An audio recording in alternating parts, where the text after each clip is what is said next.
need to wake up and learn to paint a volcano base. Make or find some holes or a nice gash and paint everything a unifying chocolate brown, but circle everything lightly first with orange before we start diving in. Wear a mask or vent, but use UV resin and add a scooch of orange and a spit of neon and mix it up until it looks like Sunny D. But this isn't a recipe for something tasty. No, it is a recipe for esophagogastroduodenoscopy followed by an esophageal gastric perforation repair, a thoracic or abdominal cavity washout, and the inability to ever enjoy food again with a pH below 7. So instead of drinking it, we are going to blast it with UV light from a flashlight or curing station for like 7 seconds at a time before mixing it to thicken it. Next, we lay them down into little strips that will eventually be spurts blowing out over the mound of our base. Snippy clippies can be used to clippy snippy off parts that don't hit the vibe you're scoping, but the sharp edges that leave will need to be softened with a thin coating of orange ooze, as it's a bit too gloopy gloppy to sand. I keep adding ooze and curing it to build up the three-dimensionality. It'll feel clunky until that clunk comes to a clank, and squinting at it, it kinda looks like a spurt of lava.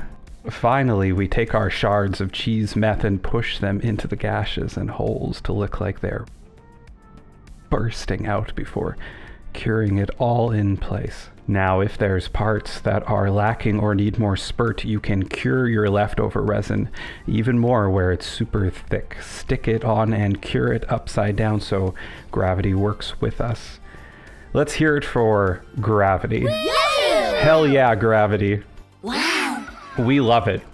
Finally, we're going to use an airbrush, which you were able to afford by not buying a few boxes of models for your game of choice. An easy choice given how much stuff you already haven't painted, and slowly work mostly translucent red over most of the resin, but focusing more on places that are further away from its source, where it's coming out of.